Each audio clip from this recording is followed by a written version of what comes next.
el sistema operativo gestiona el almacenamiento o donde puede buscar o puede guardar un archivo. Ya, primero hemos tenido a lo largo de la historia varios modelos para poder almacenar nuestros datos. Los disquetes, CDs y DVDs, el HDD, SSD y ahora lo más moderno y más rápido que son los NVMe. Primero tendríamos el HDD, que básicamente funciona como un tocador de discos en el cual la cabeza, que sería la aguja en el ejemplo que estoy poniendo, iría leyendo el disco, que en este caso es el plato, que va girando y va haciendo que vaya escribiendo la información. Este es muy sensible a los golpes y en cuanto nosotros le damos el golpe, deja de escribir, o sea, se pierde la información que nosotros tenemos. Este tiene una velocidad de 80 a 160 megabytes por segundo y lo principal sería que es muy sensible a golpes. Y el primer disco duro que se creó en la historia pesaba 5 toneladas y apenas podía guardar 5 megabytes. Bien. Luego tendríamos el SSD, que fue un gran salto a la hora de almacenar los datos, ya que usaba la tecnología de los chips NAND, que son básicamente o sea, es una memoria muy costosa y que es más rápida a la hora de procesar los datos. Ya, comparando los dos, como el disco duro es más sensible a los golpes, lo que implementaron para el SSD fue que no tuviera partes móviles, que solo fuera con tecnología de chips NAND. Y, o sea, no tenía era más sensible, era más resistente a los golpes y a los cortes de energía bruscos. Y fue 30 veces más rápido. Pero, o sea, justamente por esa tecnología que es muy costosa de usar y es más costosa, fue que es más cara los SSD. Luego tendríamos a la bestia de hoy en día, que es el NVMe, que ahora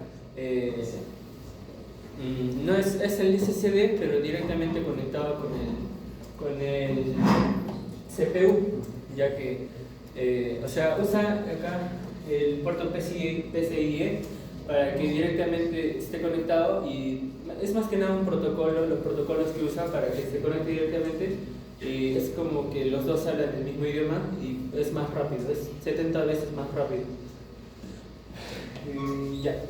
Y bueno, tenemos la comparación entre el cable SATA y el cable del VMe, que el SATA originalmente se creó para el HDD, pero era como si tratamos de correr un video de 4K en un dispositivo súper antiguo, obviamente no lo va a correr. Entonces fue como que se iban empujando el uno al otro y con el tiempo fueron usando el que les correspondía. En este caso el SSD usaba el SATA y el NVMe usaba el puerto del...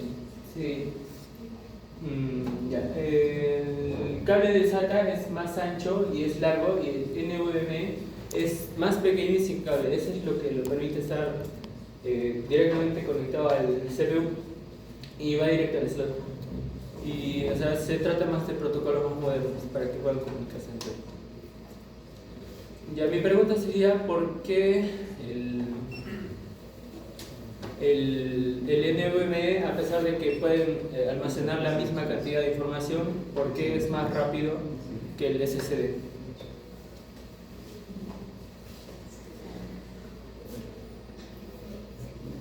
Ramírez sabe lo que está grabando. ¿Alguien? ¿Nadie se anima? ¿Ni el delegado? Está allá.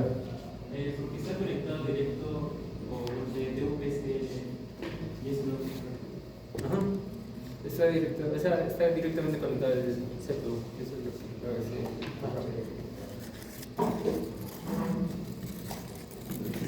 Ya, y luego van a seguir los perfil. Ya. Javier. Eso utiliza mucho los softwares, ¿sí? Y actualmente las ultrabook.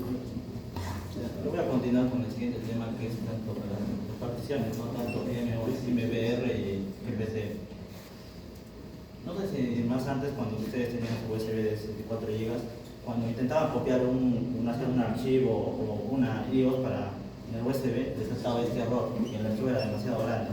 Y más adelante les voy a explicar por qué ocurre esto. Primeramente, ¿qué es particionar un disco? Particionar un disco básicamente es dividir un disco físico en secciones lógicas. Y estas secciones lógicas van a trabajar como un disco separado. Quiere decir que cada sección va a tener su propio sistema de archivos, va a tener su propia letra de unidad. Por ejemplo, en Windows sería tanto el C, D, E, y va a tener su propio propósito o fin por el cual va a ser utilizado. En este caso, muchas veces nosotros confundimos lo que es partición con el sistema de archivos. Partición, básicamente, como le he mencionado, es de dividir un disco físico en particiones lógicas. En cambio, podría ser tanto MVR como el GPT. En cambio, el sistema de archivos es más cómo se gestiona y se almacena la información en cada una de estas secciones. Y, por ejemplo, tenemos un disco, un espacio único y podemos hacerle 3 particiones independientes, tanto uno que es para el sistema operativo, donde podría almacenarse Windows, Linux, o también almacenar tanto el dual boot, ¿no? Que puede ser el multiarranque, que puede tener 2 sistemas operativos. También podría tener otro disco para datos personales, donde puedes almacenar tus archivos, multimedia, lo que quieras, y respaldo, ¿no? Básicamente las copias de seguridad. ¿Qué quiere decir? Pero para realizar estas particiones, el sistema operativo necesita saber dónde se encuentran divididas estas secciones, dónde inicia una partición y dónde finaliza una partición. Ese mapa, básicamente, esa información se encuentra en una especie de mapa que va a ser tanto el MVR como el GPT. Primero iniciamos con el MVR, que es el Master Boot Record. Básicamente este nació en 1983, que lo creó la empresa IBM, y básicamente el MVR lo que hace es particionar un disco, ocupar de un disco físico los primeros 512 bytes, o sea, el sector 0. Y aquí vemos cómo se pone la estructura, ¿no?, del MVR. Primeramente tenemos el bootloader, donde se carga el código de arranque del sistema operativo. Tenemos el disk signature, que básicamente va a tener el código de identificación único del disco, ya que puede tener más de un disco. Y las particiones, ¿no? Estas son las particiones primarias, cada una de 66 bytes, en total van a ser 64 bytes, ya que son 4. Y el MVR, que es la firma, ¿no? De estas partes, el más importante es el bootloader. En el bootloader se encuentra que tiene 440 bytes, se encuentra básicamente lo que es el fragmento de código para poder ubicar lo que es la tabla de particiones. Básicamente, en ese fragmento de código su única función es leer la tabla de particiones. A partir de esta tabla de particiones va a encontrar lo que es ya sea cualquier partición activa, que es el bootloader, y a partir de esa partición le va a brindar lo que es el control a ese sistema operativo para poder manejar los archivos. ¿Qué quiere decir? Que, por ejemplo, en MVR, como ocupa los 512 bytes, ¿qué quiere decir? Que, por ejemplo, si en esta partición se encuentra Windows, le daría lo que sea el control a Windows. Va a tener un tamaño máximo de 2 terabytes, que esto básicamente porque MVR trabaja con lo que es las direcciones LBA, que son las Logical Block Address, que trabajan con 62 bytes. ¿Qué quiere decir? Que el MVR puede trabajar de 2 hasta 2 elevado a la 32, ya que como un byte puede ser 0,1, 2 elevado a la 32, por 512 bytes, porque cada sección ocupa 512.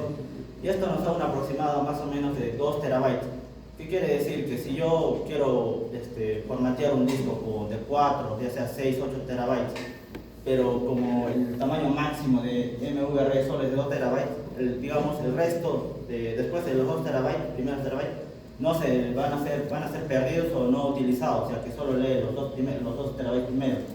Y por último tiene 4 particiones primarias. Ya. Ahora, los tipos de particiones.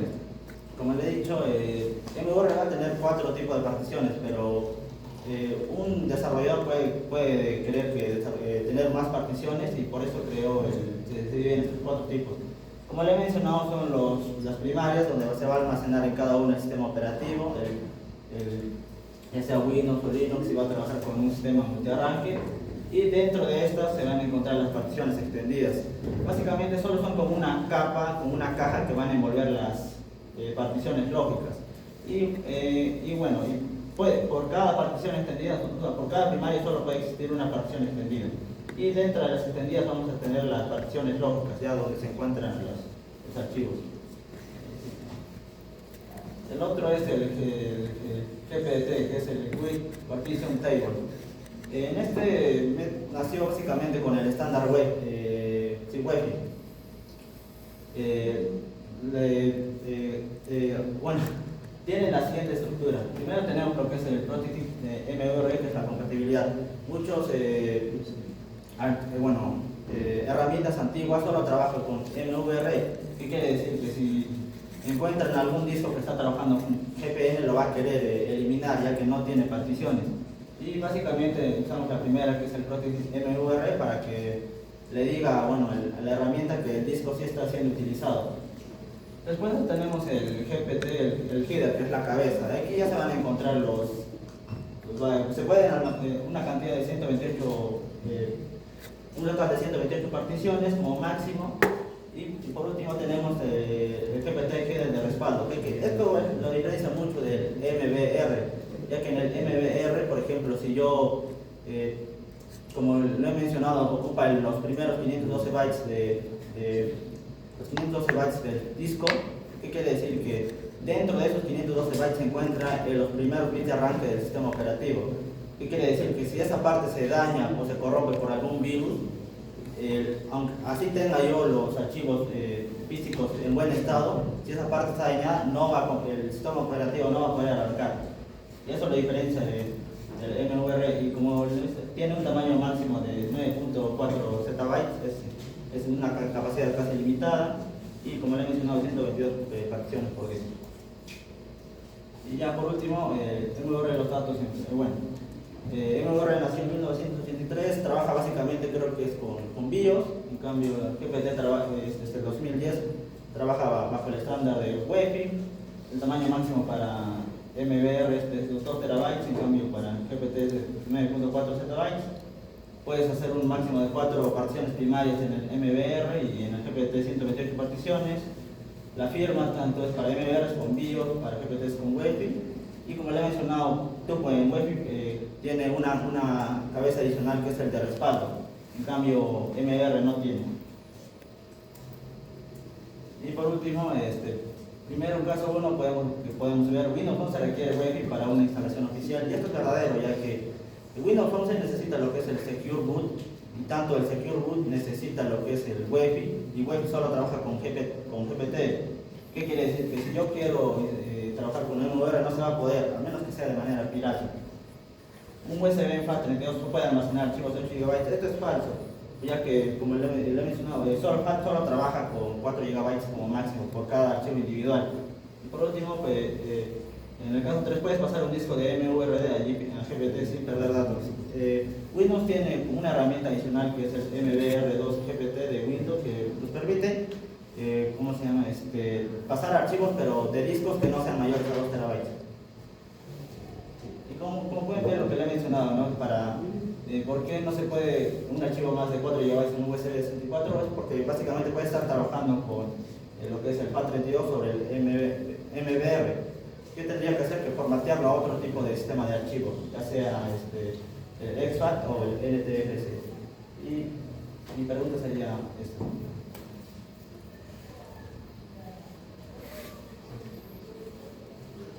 Muy bien, Rodríguez.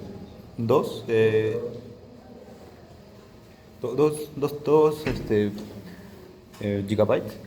Gigabyte. No, byte. Terabytes, 2 terabytes. 2 terabytes. Sí, como le he mencionado, MVR trabaja con lo que es con direcciones LBA, y básicamente como cada LBA trabaja con 32 direcciones, trabajaría con 2 a la 32 por 512, y eso nos generaría aproximadamente 2 terabytes. ¿Y qué pasa? Si yo quiero formatear un disco de 4, 6 o 8, el resto después del 2 se perdería o que quedaría inutilizado. Ya, un poquito complicado.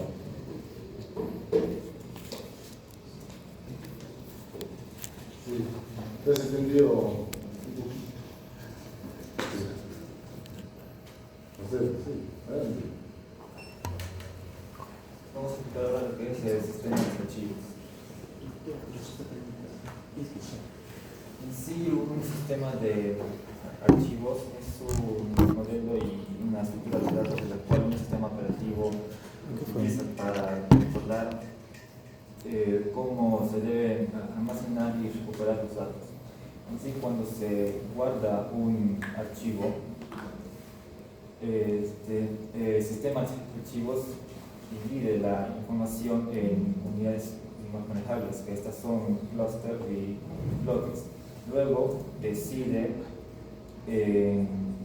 cuál espacio de dispositivos se van a escribir y finalmente maneja registros de especificación.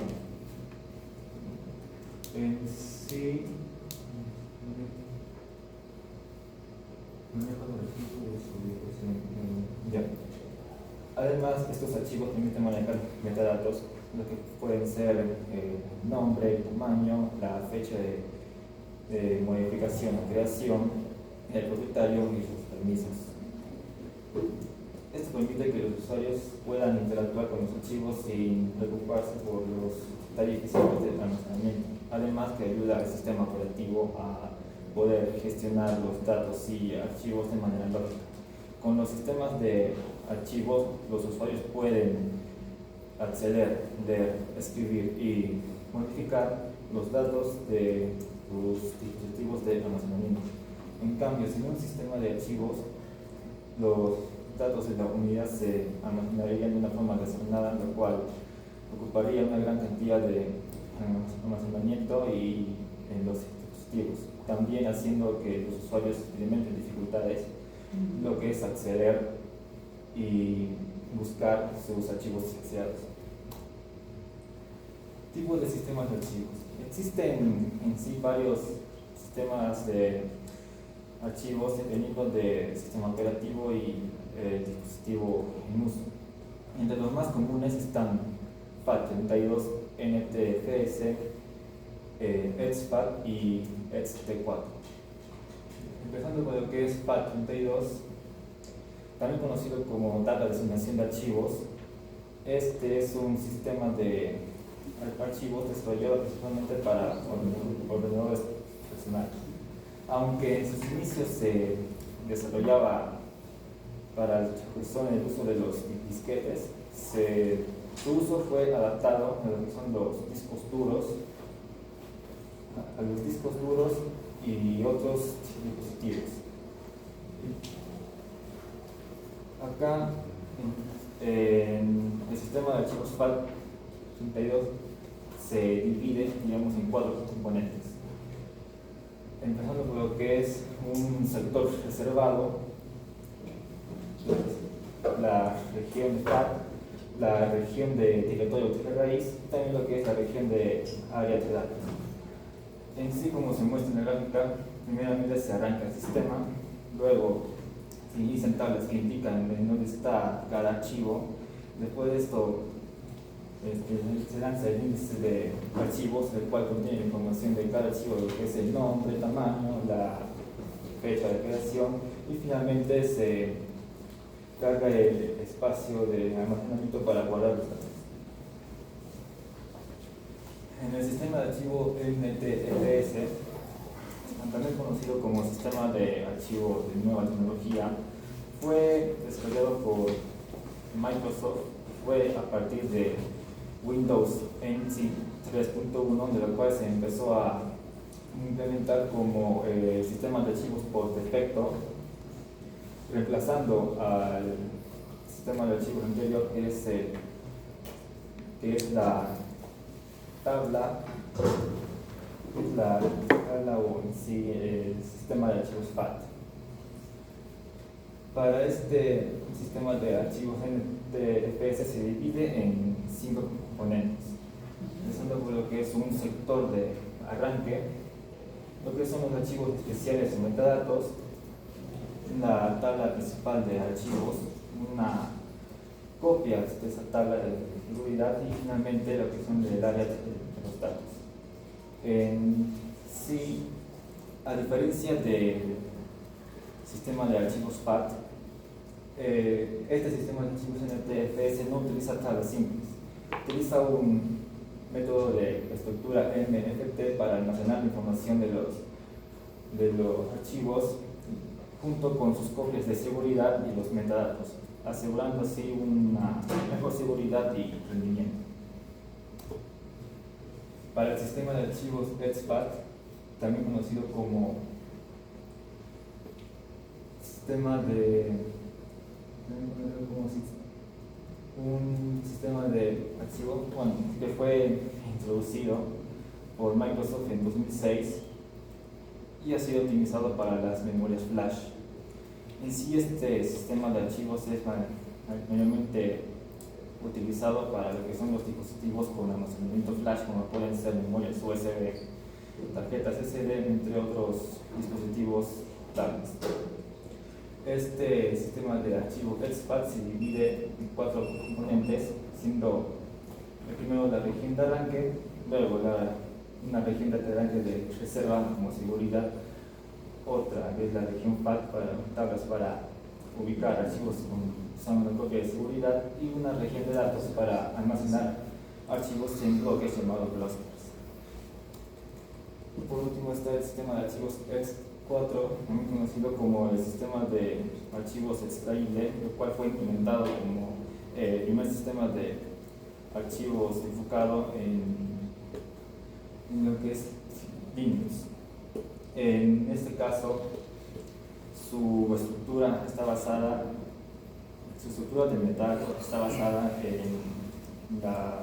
en los principios tradicionales de un sistema de archivos Unix. Para este sistema de archivos se divide en un bloque y dos grupos, empezando con lo que es los bloques de arranques y el grupo de bloque cero, los cuales tienen grupos de superbloque de las descripciones de grupos, el mapa de bits de los bloques de datos, el mapa de bits de los inodes, las tablas de inode y los bloques de datos. También incluye un grupo de bloques en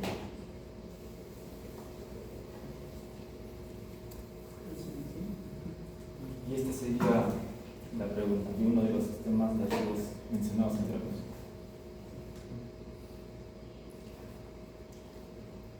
¿Sí? ¿Está bien? ¿Nada? Ahí está.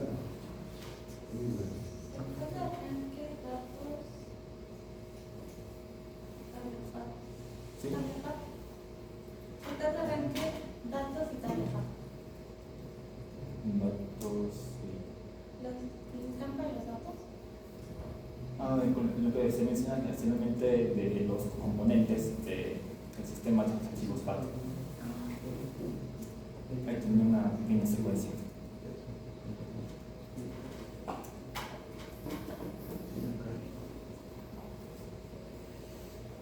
El amigo de Romario, entonces.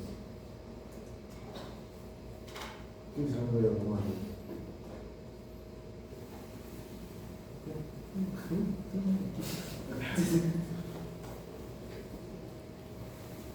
Una pista, a ver, vamos. Son los 4 componentes principales mencionados. Estaban incluso en la diapositiva.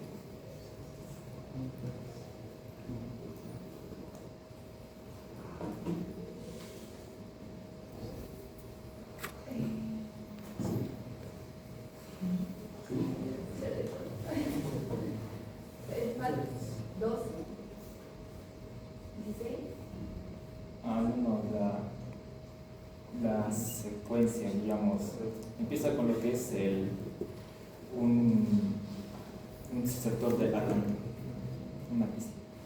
Es una de las 4 componentes. ¿Sí? Sector de arranque, datos, tarefa. Ya por ahí.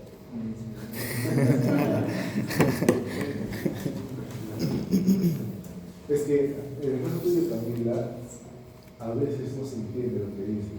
Sí, sí, sí, sí. O sea, cuando yo también pensé que era una pregunta que le estás haciendo a él, pero no, era la respuesta, ¿sí? Pero está bien, ya. Ahí solamente un poquito de vocalizar y no. Ya, puedes complementar. Ya, a ver.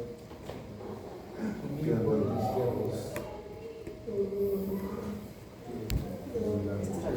La secuencia que se mostraba anteriormente, lo que eran los 4 componentes, en donde se iniciaba con un área reservada, luego con las regiones FAT, la región de directorio raíz y las regiones internas.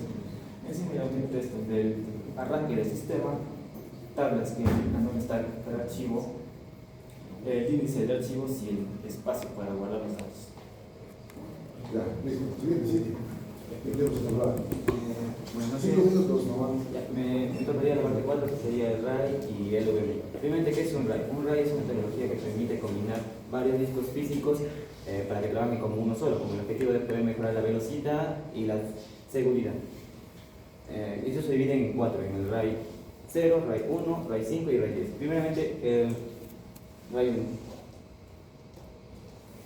El RAI 1 es aquel que va a dividir los datos entre varios discos físicos para que trabaje como uno solo. Y esto ayuda a mejorar la velocidad. Y pues es usado tanto con videojuegos, diseño gráfico y edición de videos. La desventaja del RAI 0 sería que al dividir los datos entre dos discos físicos, va a hacer que si un disco físico falla, se perdería todos los datos. Procedemos con el RAI 1, el cual se utiliza la técnica de espejo, es decir, que copia los datos en dos discos físicos. Y esto mejoraría la seguridad, ya que si un disco falla, tendríamos el otro disco que guarda la información. Y se utilizaría en servidores pequeños. Y una desventaja sería que al tener dos discos iguales estaríamos usando la mitad de la capacidad. Luego estaríamos con el RAI 5, el cual es un equilibrio en tanto la velocidad como la seguridad y tiene un mínimo de 3 discos físicos, en los cuales vamos a tener una paridad que va a ocupar un bloque, y esto quiere decir que esta paridad va a guardar la información en caso que el disco falle. Una de las ventajas es que mejora la velocidad y la seguridad y es usada tanto en servidores empresariales por su tolerancia a fallos. La desventaja sería que al tener las paridades en cada disco, va a hacer que no se use la capacidad al 100%, sino que la paridad va a ocupar un equivalente a un bloque, porque como hay 3 y ocuparía un bloque, y esto quiere decir que los datos se dividirían solo en 2. Y como ejemplo podemos decir que tenemos los discos de cada uno 1 terabyte, y como la paridad ocuparía un equivalente a un disco, estaría usando 1 terabyte y los datos se dividirían solo en 2 terabytes. Luego pasaríamos al RAI 10, el cual sería el más completo porque combina tanto el RAI 0 como el RAI 1. Esto quiere decir que va tanto a dividir los datos en los discos y tener 2 discos iguales para poder mejorar la velocidad y la seguridad. El problema es que es muy costoso porque requiere al menos mínimo de 4 discos, y como está usando el espejo, su capacidad se reduce al 50%. Y luego pasaríamos qué es el LVM. El LVM, como su nombre dice, Logical Volume Manager, es la tecnología usada para poder administrar los discos, unir varios discos y poder administrar como un solo tipo de almacenamiento, un solo disco de almacenamiento. Y esto permite crear los PV, los Volume Draw y los Logical Volume. Primeramente sería esto que el PV es aquel disco, nuestros discos se van a almacenar en Volume Draw, que hace como bueno, un gran almacenamiento, y estos se van a dividir en los logical volumen. Y esto ayuda tanto para poder ampliar la capacidad, y podemos reducir, aumentar la capacidad de almacenamiento. Y bueno, antes de la pregunta, una diferencia entre el LVM con el RAI es que el LVM se enfoca tanto en la administración flexible de almacenamiento, y el RAI solamente se enfocaría en la seguridad y la velocidad de los datos. Y bastante la pregunta sería que, ¿por qué el RAI es considerado el más rápido pero también el más riesgoso? El RAI, ¿sabes?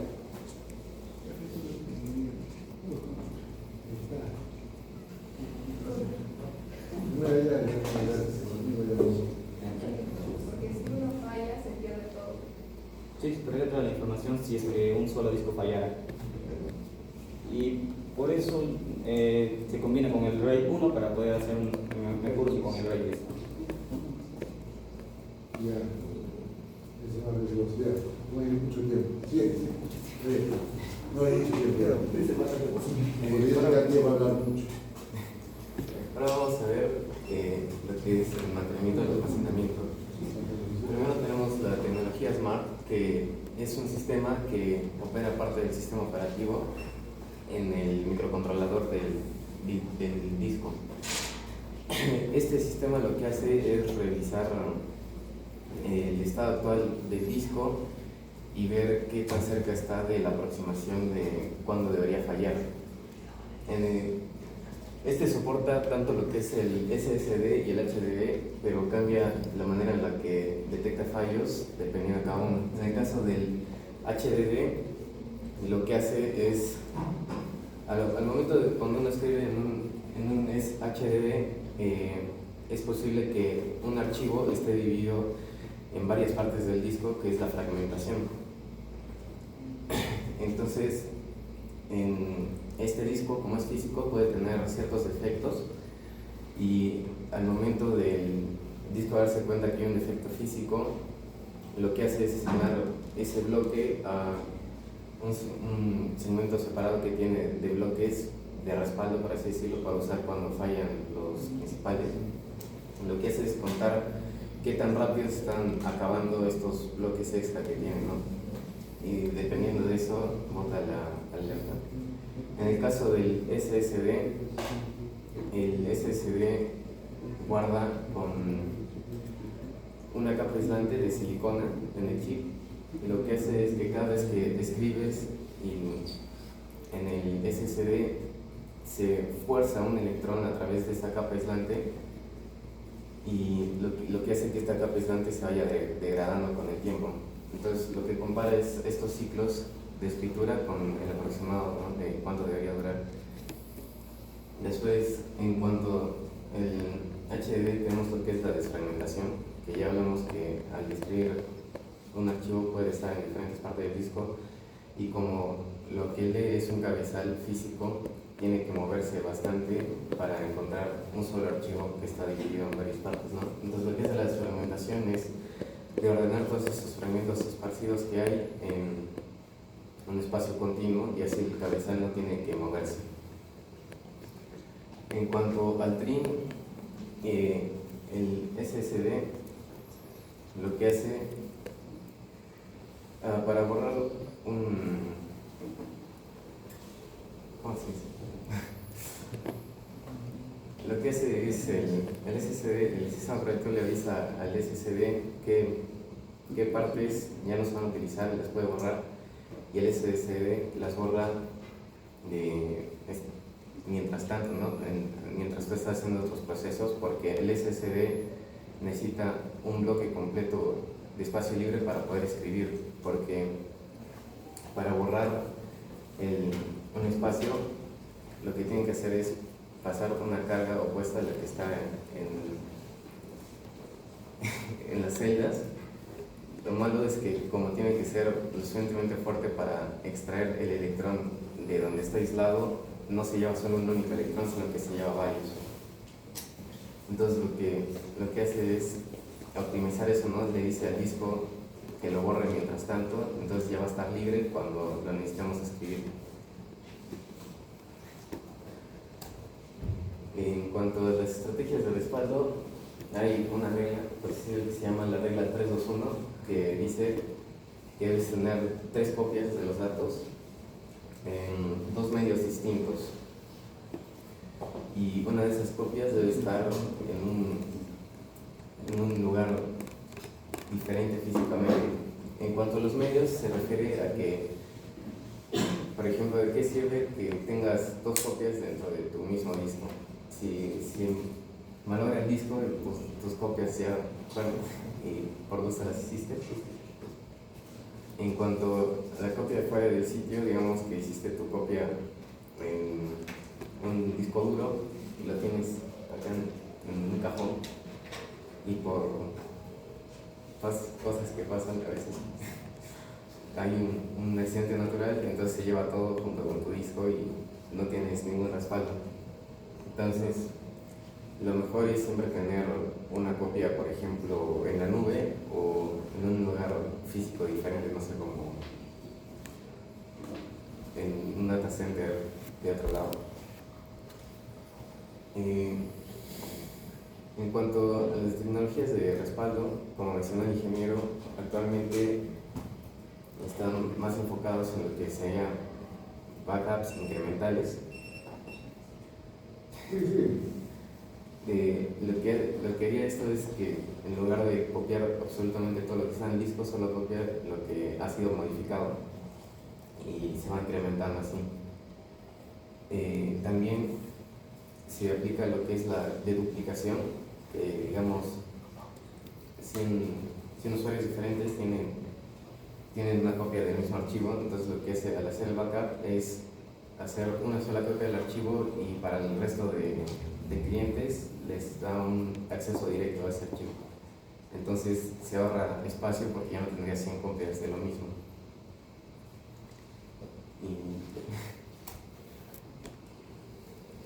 Y primero una pregunta. ¿Por qué, teniendo en cuenta la desfragmentación, por qué sería malo aplicarle desfragmentación a un SSD? Otra vez la pregunta. ¿Por qué es malo aplicarle desfragmentación a un SSD?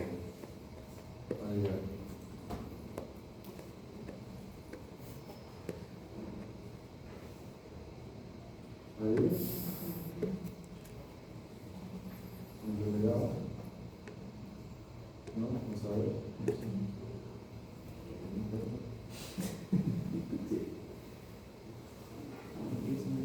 Ahí está. A diferencia del HDD, el SSD no tiene partes físicas, o sea, no tenemos algo que se pueda apuntar directamente. Por ahí va. El SSD, al no tener partes físicas, no se beneficia de que los fragmentos estén continuos. Entonces, lo único que harías es desgastar esa capa de silicona, ¿no? Entonces, sin realmente ganar una mejora en el rendimiento.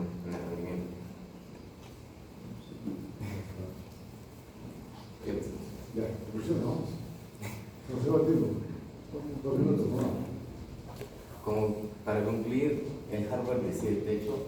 Esto significa que el HDD y SSD tienen maneras diferentes de operar y tienen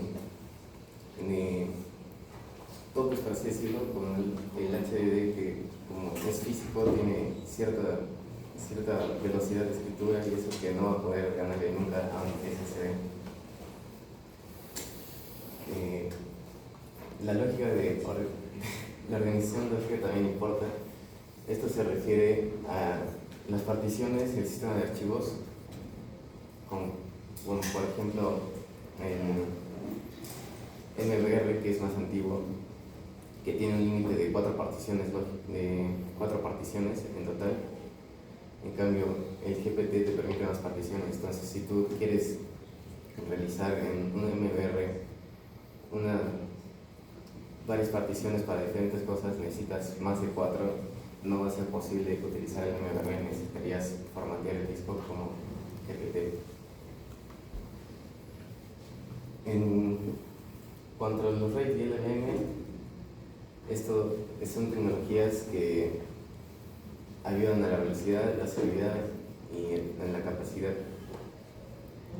Y en cuanto a los backups, es algo muy importante que permite a las empresas que los usuarios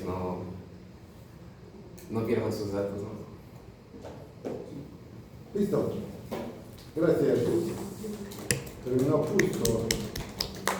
Un aplauso así ligero. Ya, antes de irnos, mencionarles que nos falta la práctica calificada.